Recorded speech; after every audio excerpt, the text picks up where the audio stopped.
Good morning and welcome back to another video. A frequent question I've been getting is, Oscar, how do you wash vehicles inside your shop if you don't have a drain system? So in this video, I'll be reviewing this mat that we have behind us and also telling you about how we extract that water, how we reclaim that water, and how we dispose of it. It's a pretty simple process. We're still figuring out how to properly do it and do it more efficiently, but pretty simple video, but I got questions for it. So now here is your video to answer that question.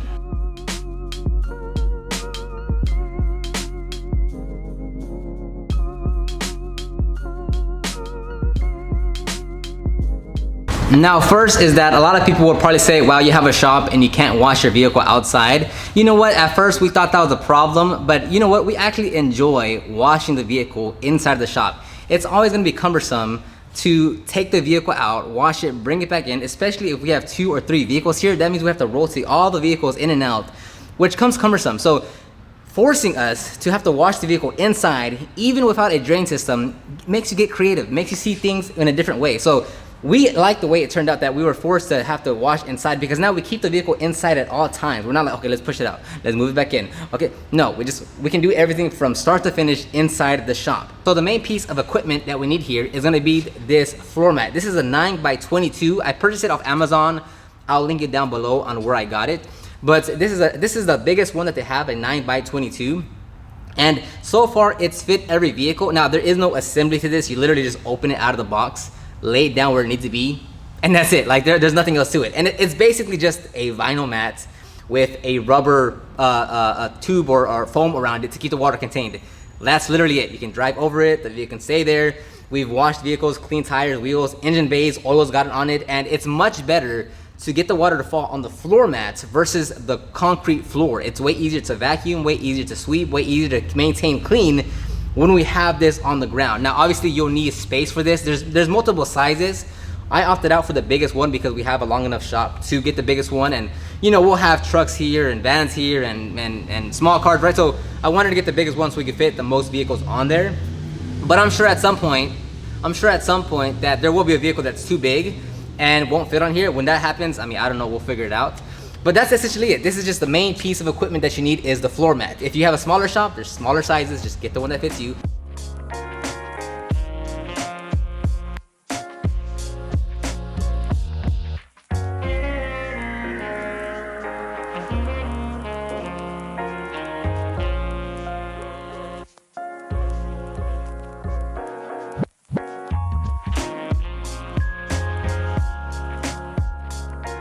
Now, yes, it's great for retaining the water so it doesn't go all over the floor. Now, a problem is that it's not that thick. So once enough water gets on there, it starts to kind of flood a bit. So we still have to figure out a system on how to like more effectively get the water out. But for us, as of right now, like this very day, because we've only used it for like on 5 vehicles so far, is that we have a bigger vacuum. We take out the bag and the filter and we just vacuum it up as we're detailing, just to get some of that water out. So we're not aiming to get all the water out. We just get enough water out so it doesn't like overflood. But that's the system that we run right now in terms of getting the water out. Now, I maybe do it like once or twice throughout the detail just to kind of manage the water. I haven't really let it like completely overflow, so I don't know like what's the actual maximum like capacity of water that it can take. But this is also gonna come down to your wash process. Like since we're cleaning here in the shop, we don't have to, we don't have to worry about the sun. It's more controlled environments, so we can change up our wash process because we're not outside, because we're in a more controlled setting. So we can, in mobile, let's say we use, more water instead of here at the shop, well, because it's a different setting. So we will change up our wash process so that we use less water, so it's less water to vacuum out. And we're just using less water altogether. So that helps out a lot. Now I will say, yes, it is annoying having to vacuum. There is no question about that. Now we use a rigid vacuum. Again, like I said, we take out the vacuum bag and the filter, and then we just suck up the water through the vacuum. Once it gets full, we take it to the toilet or to the sewer if it's like if it's a proper sewage for it. But we dispose of it in the toilet because that is like a proper like disposable method for wastewater. Obviously. So on the bottom of the vacuum, there's just a little drain plug. So we just release that, hold it over the toilet, and we're good to go. So it's not that difficult. Sometimes we'll just like roll it outside. If it's like very little, we'll just roll it outside and just open it there. So that's basically it. Now it is cumbersome. We'd rather not have to do that, so we'll still figure out a system on how to properly like pump it out. Like if we could pump it out and not have to use a vacuum and like get the water to go to one specific area, so we could just turn on the vacuum and it pumps it out somewhere, that'd be great too. So I'm not saying it's effective, I'm just saying that's what we're doing right now, and it's working for us because we had to get something going to contain the water much better than what we were using before this. In terms of like the like using chemicals and stuff, we keep the back door open so a lot of airflow goes through. On top of that, we have two cordless air movers, and then we have one corded air mover. So we'll turn some of them on, that way it can just push air throughout the shop and then, you know, not have that odor stay around here.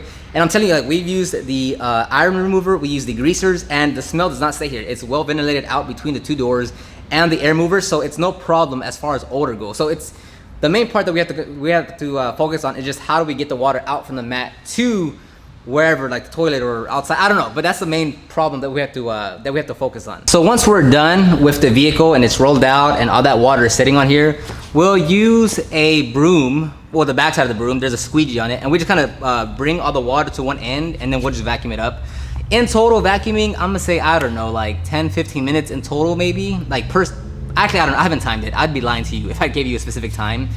It's not a long time to vacuum it up, but it's still annoying and cumbersome. So again, like you find one solution, 5 other problems will arise. Okay, so yeah, like would it be ideal if we had a drain? Of course. Are we gonna get a drain? Probably not. Is that gonna be a big problem? No. So we'll just figure out how to properly how to get the water out faster. Now lastly, once we squeegeed it, once we vacuumed like most of the water, there is still gonna be a layer of you know, just like the residue that's left of the water that wasn't completely vacuumed up. Now that one, we could let it be, but if we're still at the shop and we're still cleaning up, then I'll put an air mover on the ground and just let it blow dry.